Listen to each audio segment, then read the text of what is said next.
পরে সেই টাকাটা ডবল হয়, তখন আপনার মনে আনন্দ হয়। ঠিক তেমনি তুমি মনুষ্যকুলে জন্মগ্রহণ করে তুমি যদি কারোর মনে ব্যথা দিয়ে থাকো, সেই ব্যথা ডবল হয়ে তোমার জীবনে ফিরে আসবে। পিসিমা, পিসিমা গো, এই হাসি তো ফিক্স করা ছিল, ডবল হয়ে দেখা দিয়েছে, আমি হাসছি। গান্ধারী বলছে, বাবা গো, আমার তো সর্বস্ব চলে গেছে। যখন মানুষের সর্বস্ব চলে যায়, বলো তো আমার করণীয়টা কি হতে পারে? কৃষ্ণ বলল, পিসিমা তুমি এক কাজ করো, ভজনে চলে যাও। তখন ধৃতরাষ্ট্রকে সঙ্গে নিয়ে ভজনে প্রবেশ করলো। তারা খেত কি? যে দ্রৌপদীকে এত লাঞ্ছনা দিয়েছিল, সেই দ্রৌপদী রান্না করে দিত, যুধিষ্ঠির নিজে হাতে করে এনে দিত, আর সেই অন্ন দুজনা খেত। বিদুর বলেছিল না, দাদা তোমার লজ্জা করে না? শিয়াল কুকুরের মতো খাও। যাদেরকে এত কষ্ট দিলে, লাঞ্ছনা দিলে, সেই দ্রৌপদী রেঁধে দিচ্ছে, তুমি খাচ্ছ, তোমার লজ্জা করছে না? মনে খুব আঘাত লাগলো, মনে মনে ভাবছে আর খাবো না।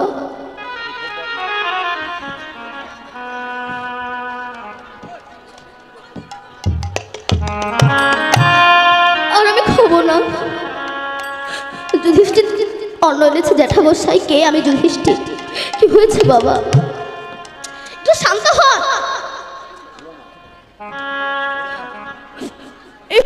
অন্ন এনেছে বাবা, আর অন্ন খাবো না। কেন? তোর হাতটা দিয়ে দেখি। বাবা একটা জিনিস চাইবো, দিবি? বলো। বলে আমার কৃষ্ণকে একটু আমার সামনে এনে দাঁড় করাবি। কেন? বলে তাকে একটু আমি নয়ন ভরে দেখবো। যুধিষ্ঠির বলল, জ্যাঠামশাই তুমি তো অন্ধ, দেখতে পাও না, কি করে দেখবে? বলে আমি না তোকে দেখতে পাই, সে তো আমাকে দেখতে পাবে, একটু আর না। যুধিষ্ঠির কৃষ্ণের কাছে গিয়ে বলছে, কৃষ্ণ সখা, জ্যাঠামশাই তোমাকে ডেকেছে, একটু যাবে? কৃষ্ণ বলল, হ্যাঁ আমি যাব। হিন্দুর ভগবান কত দীনতার ভগবান, কত দীনতার প্রতিমূর্তি, আমি যাব। এসে যেই সামনে এসে দাঁড়িয়েছে, ধৃতরাষ্ট্র বলল, বাবা আমি সারা জীবন তোকে ডাকিনি, তুই এসেছিস আমার সামনে, একটু দাঁড়া না, আমি আমার ভুল বুঝতে পেরেছি, প্রাণ ভরে তোর রূপটাকে দর্শন করি। আমি সকল দুয়ার হইতে ফিরিয়া তোমার দুয়ারে এসেছি, সকল দুয়ার হইতে ফিরিয়া তোমার দুয়ারে এসেছি।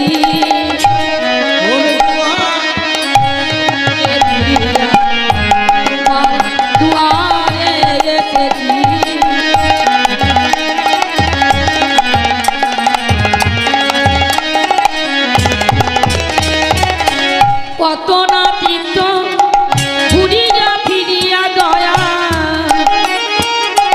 কত না তীর্থ ঘুরিয়া ফিরিয়া দয়া, তোমার চরণে এসেছি, সকলে দুয়ার হইতে ফিরিয়া তোমার দুয়ারে এসেছি।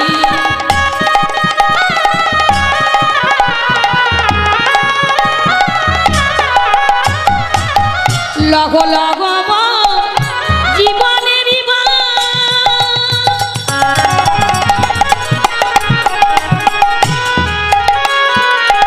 প্রাণে ঠাকুর গোবিন্দ লগ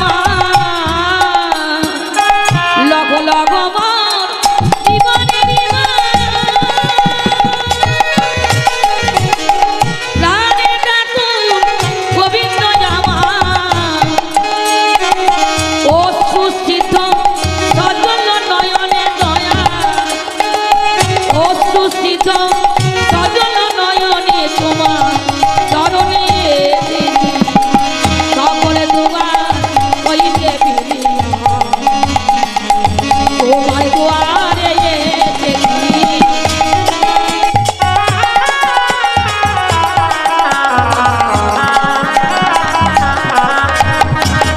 কত না গাধা শোয়েছি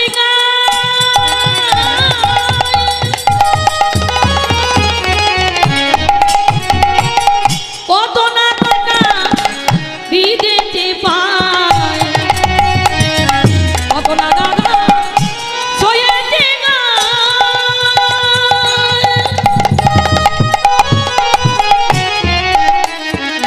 কত না টাকা বিদেশে পায় এই অসময় ওহে দয়াময় এই অসময় ওহে দয়াময় আমায় কোলেতে তুলিয়া নিল সকলে তোমার হইতে বিপিয়া তোমার দুয়ারে এসেছি সকলে তোমার হইতে বিপিয়া তোমার চরণে এসেছি যখন হা কৃষ্ণ বলি কাঁদিতে লাগিল, কাঁদিতে লাগিল গোবিন্দ আমার অমনি নয়ন হস্ত পরশিল, হস্তপনশীল হস্ত পরশিল যখন নয়ন ফিরিয়া পাইল, নয়ন ফিরিয়া পাইল হা কৃষ্ণ বলি রূপ দেখিতে লাগিল, দেখিতে তাই গন্ধ হরিব। তাই তখন কাঞ্চনা বলছি, ওরে বিষ্ণুপ্রিয়া, যখন তুই রূপের কথা বললি, নাকি তোর গৌরের মতো রূপের মানুষ জগতে নেই। শনকুসুম দেখেছিস? শনফুল, সেই শনকুসুমের রং কেমন হয়? কাঁচা হলুদ বা কাঁচা সোনার মতো। আবার প্রভাতের সূর্য, সেও তো কাঁচা হলুদ বা কাঁচা সোনার মতো। তবে তুই বলছিস নাকি তোর গৌরের মতো রূপের মানুষ আর জগতে নেই। বিষ্ণুপ্রিয়া বলছি, কাঞ্চনা রে, তুই যা বলেছিস তা ঠিক, কিন্তু যা ভেবেছিস তা ঠিক নয়। কেন? তুই ঠিকই বলেছিস, শঙ্কুসুম আর প্রভাতের সূর্য আমার গৌরহরির মতোই দেখতে, কিন্তু আমার গৌরহরির সঙ্গে তুলনা করলে তার আমার গৌরহরির মতো অত সুন্দর দেখতে হবে না। তাই বলি, শোন শোন কুসুম তাহে কোন জানিয়ে,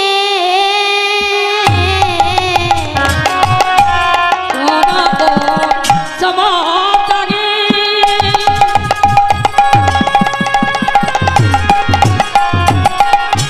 কোন জানি গে প্রাতরয় রণ সন্তার পো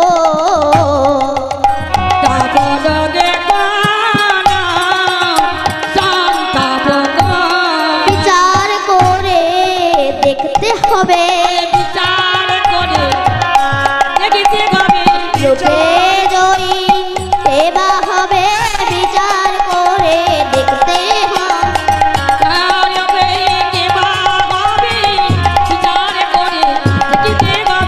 শোনো সোনা গৌর হরি, বিচার করে দেখতে হবে।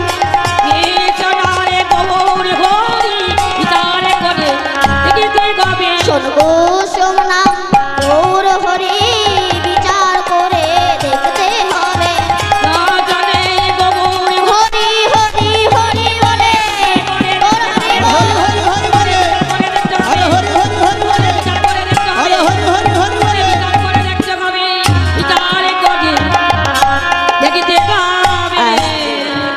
তাই সংসার হলো, স্ত্রী পুত্র সব হলো, শান্তি বাড়লো? বাড়লো শান্তি? বেড়েছে না, শাস্তি বাড়লো। কিন্তু আমরা সঙ্গেই সার করে বসেছি। এখন মায়াশঙ্কর গুরুদেবের কাছে দীক্ষা নিয়েছে। গুরুদেব বলল, মায়াশঙ্কর চলো যাই বৃন্দাবন থেকে ঘুরে আসি। তখন মায়াশঙ্কর বলছে, গুরুদেব আগে ছেলে পিলের বিয়েটা দিয়ে নি, তারপরে নাই বৃন্দাবনে যাব। আপনি নাই 5টা বছর পরে আসেন। 5টা বছর পরে এসেছে গুরুদেব, এসেছে মায়াশঙ্কর বৃন্দাবনে যাবে না। তখন মায়াশঙ্কর বলছে, গুরুদেব আগে নাতি নাতনির মুখগুলো দেখে নিন, তারপরে নাই বৃন্দাবনে যাব। আপনি নাই 4টে বছর পরে আসুন। গুরুদেব 4টে বছর পরে এসেছে। মায়াশঙ্কর বৃন্দাবনে যাবে না। তখন মায়াশঙ্কর বলছে, গুরুদেব আগে বাড়ির পাঁচিলগুলো তুলে নিই, তারপরে নাই বৃন্দাবনে যাব। আপনি নাই 3টে বছর পরে আসুন। গুরুদেব 3টে বছর পরে এসেছে, সে দেখি না সে মায়ের শঙ্কর মরে গেছে। তা মায়ের শঙ্করের ছেলেদের কাছে জিজ্ঞাসা করছে, বাবা তোমার বাবা মরে যাওয়ার পরে কি নতুন কিছু দেখতে পাচ্ছ? বলে, হ্যাঁ গুরুদেব দেখতে পাচ্ছি। কি দেখতে পাচ্ছ? আমরা যখন বাবাকে পুড়িয়ে আসছিলাম, দেখি কিনা একটা কালো কুকুর, তার চোখ জল জল জল জল জল জল করছে। সে আমাদের পেছন পেছন আমাদের বাড়ির ওখানে পড়ে থাকে। ওখান থেকে যাই না। গুরুদেব তো বুঝতে পেরেছে মায়া শঙ্কর সংসারের আসক্তি ছাড়তে পারেনি, তাই কুমণ্ডল থেকে জল নিয়ে ছিটিয়ে বলছে, মায়া শঙ্কর বৃন্দাবনে যাবে না। তখন সে কুকুররূপী মায়া শঙ্কর বলছে, দেখুন না গুরুদেব, আমার ছেলে পিলে না বড্ড বোকা, যে যা চাচ্ছে তাকে তাই দিয়ে দিচ্ছে রে। গুরুদেব আপনি না আর 2 বছর পরে আসুন। গুরুদেব 2 বছর পরে এসেছে, দেখছে কুকুরও মরে গেছে। তা মায়া শঙ্করের ছেলেদের কাছে জিজ্ঞাসা করছে, বাবা কুকুরটা মরে যাওয়ার পরে কি নতুন কিছু দেখেছ? বলে, হ্যাঁ গুরুদেব দেখেছি। কি দেখতে পাচ্ছ? বলে, আমাদের যেখানে টাকার বাক্স, সেখানে একটা বিষধর সাপ ফনা তুলে ফুসফুস করে, টাকা তো নিতেই দেয় না। গুরুদেব সাপের কাছে গিয়ে কমণ্ডলু থেকে জল দিয়ে বলছে, মায়া শঙ্কর বৃন্দাবনে যাবে না। তখন সেই সাপরূপী মায়া শঙ্কর বলছে, দেখুন না গুরুদেব, এই ছেলে পিলেদের জ্বালায় এখন আমার টাকা চৌকি দিতে হচ্ছে, মরেও শান্তি নেই। তা গুরুদেব আপনি না 1 বছর পরে আসেন। গুরুদেব 1 বছর পরে এসেছে, এসে দেখি কিনা সে সাপ হয়ে গেছে। তা মায়া শঙ্করের ছেলেদের কাছে জিজ্ঞাসা করছি, সাপটা মরে যাওয়ার পরে কি নতুন কিছু দেখতে পাচ্ছ? হ্যাঁ গুরুদেব দেখতে পাচ্ছি। কি দেখতে পাচ্ছ? আমরা যেখানে পটি করি, মানে পায়খানা করি, সেখানে একটা ক্রিমিকিট পড়ে থাকে, ওখান থেকে যাই না। গুরুদেব বলে, ঠিক আছে কাঠি দিয়ে তুলে আনো। কাঠি দিয়ে তুলে এনেছে, কমণ্ডলু থেকে জল দিয়ে বলছে, মায়া শঙ্কর বৃন্দাবনে যাবে না। বলে, না আর যখন কেন যাবে না? বলে, আমার ছেলে পিলে এত সুন্দর সুন্দর জিনিসকে এখানে দিয়ে যাচ্ছে, আর তার সঙ্গে সঙ্গে জলও দিয়ে যাচ্ছে, মানে টয়লেট। এত সুন্দর খাবার পেয়ে আমি আর এখান থেকে যাবো। জগতে কিছু কিছু মানুষ আছে, এরা সারা জীবন তো হরি ভজন করবে না, শেষে গিয়ে বৌমার কাছে ঝাঁটালাটি খাবে, তবু এরা হরি ভজন করবে না। তাই বলছে, ভজিবি বলিয়া কহিয়া আই, ভুলিলি কি সুখ পাইয়া। আমরা সঙ্গে সার করে বসেছি, আর ভগবানকে অসার ভেবে বসেছি বলে এত দুঃখ। আর এই হরিনাম যে কি করতে পারে। দুম্মতট নদীর ধারে এক ব্রাহ্মণ বাস করতেন, এনার নাম হচ্ছে আত্মদেব।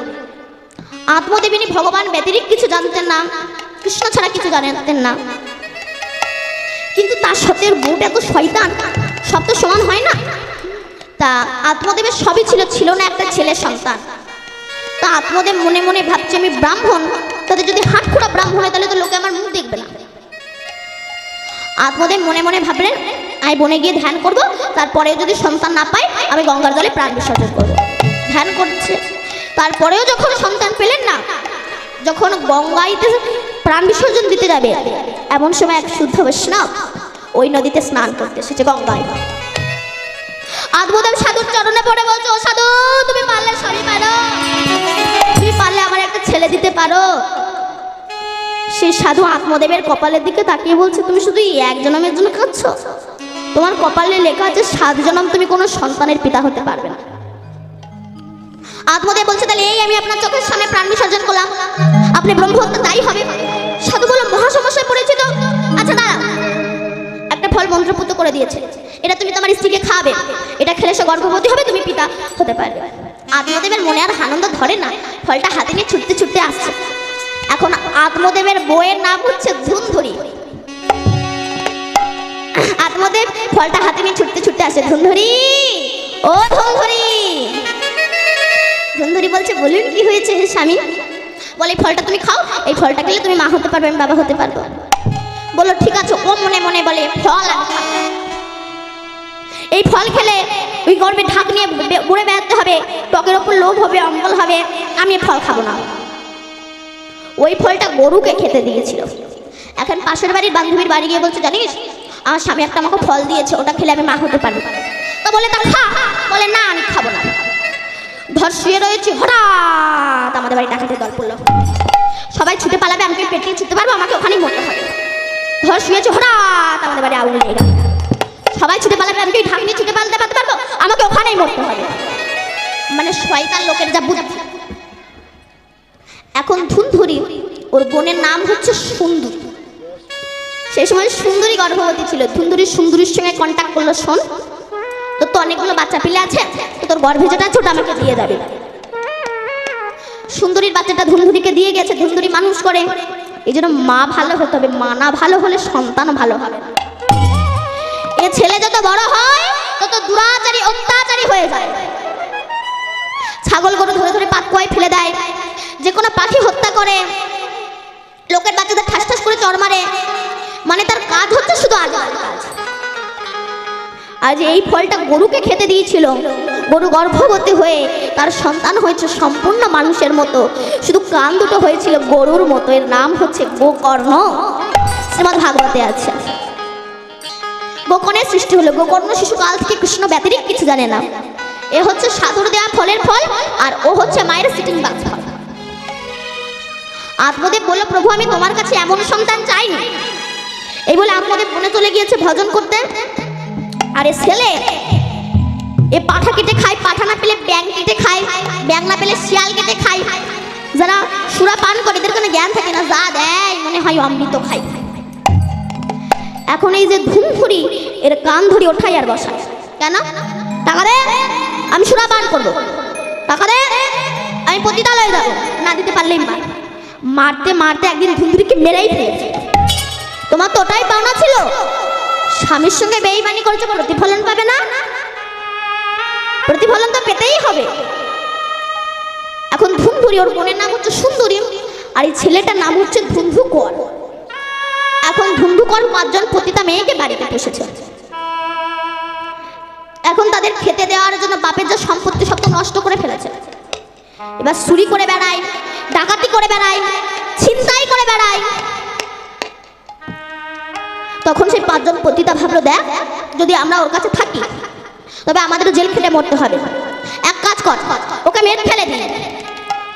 মশালে কাঠে আগুন ধরিয়ে ওই জ্বলন্ত আগুন ধুন্ধুকরের মুখের ভিতরে ঢুকিয়ে তাকে ফেলেছে।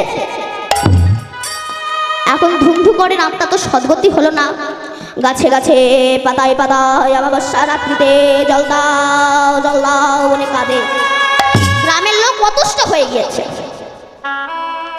একদিন সেই যে দাদা মানে গোকর্ণ গ্রামে ঘুরতে এসে শুনতে পাচ্ছে, দাদা তুমি আমাকে বাঁচাও, আমি তোমার ভাই ধুন্ধুকর, আমাকে বাঁচাও।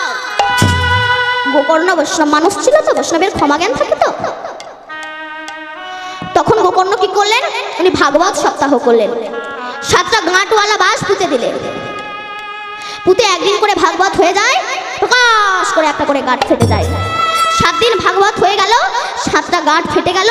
ধুন্ধুকরের জীবাত্মাটা বহির হলো, স্বর্গ থেকে স্বর্ণ রথ এলো, ওই রথে করে গিয়ে পরমাত্মার সঙ্গে বিলীন হয়ে গেল।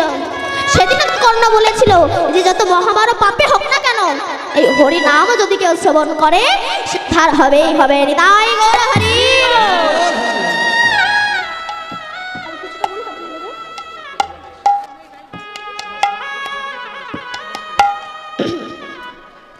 তাই কাঞ্চনারে জগতে অনেক মানুষ আমার গৌর হরির সঙ্গে রূপের তুলনা করতে গিয়ে তাদের সবাইকে পরাজয় স্বীকার করতে হয়েছে। জানিস, আমার গৌর হরির সঙ্গে রূপের তুলনা করতে গিয়ে এক মহা অহংকারীর কি হয়েছিল? এক মহা অহংকারীর কি হয়েছিল জানিস? সে কাউকে না জানিয়ে আত্মহত্যা করতে গিয়েছিল। তার নাম হলো সুবর্ণ সোনা। কারণ দেখবেন এই সোনা পরেই কিন্তু অনেকেই অহংকারী হয়, তবে সবাই না, কিছু কিছু মানুষ।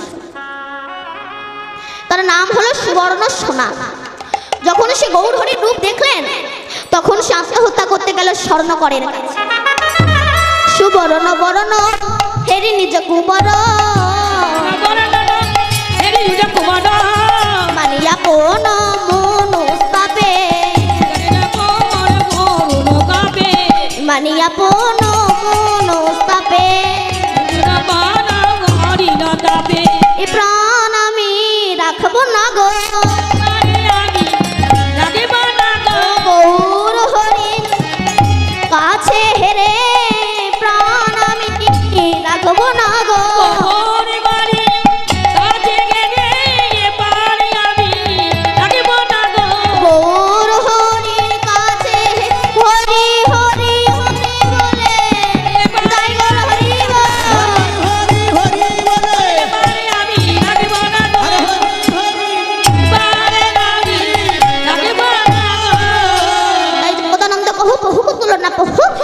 প্রিয়তম গৌর কিশোর জগদানন্দ দাও সে কহে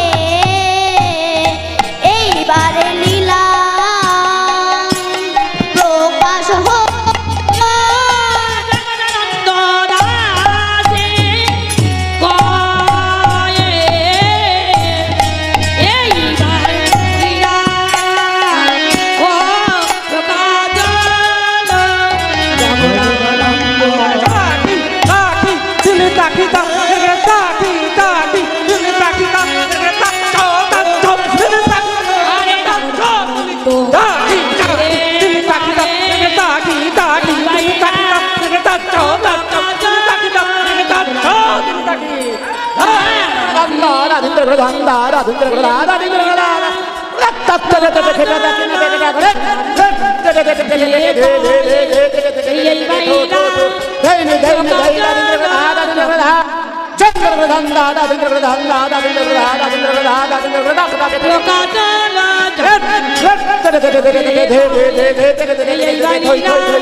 দাবনের বলিহারি যাই যাই রে লীলা যাই রে লীলার বলিহারি যাই দাবনের বলিহারি যাই যাই রে লীলার বলিহারি যাই যাই রে লীলার বলিহারি যাই শিখিদের যত খেলা সর্বকাম নরলীলা নরবধূ জানার কত বেশ বেরোক শ্যাম নব কৈশোর নটবর শ্রীকৃষ্ণের রূপ গয় মানব রূপে অনলো যাই রে লীলা বলিহারি হারি যা রাধেশ্যাম হরে কৃষ্ণ। এতক্ষণ আমরা নবদ্বীপে ছিলাম, এবার বৃন্দাবন ধামে প্রবেশ করব। সবাই মিলে বলেন সচিদানন্দন গৌর হরে কি, নবদ্বীপ ধামে কি, সচি মাতা কি, বৃন্দ কি, ভক্তবৃন্দ কি, জয় নিতাই গৌর হরি বল। আমরা একটা ছোট্ট ভজনের দ্বারা বৃন্দাবনে প্রবেশ করব। চলে রে আমার মন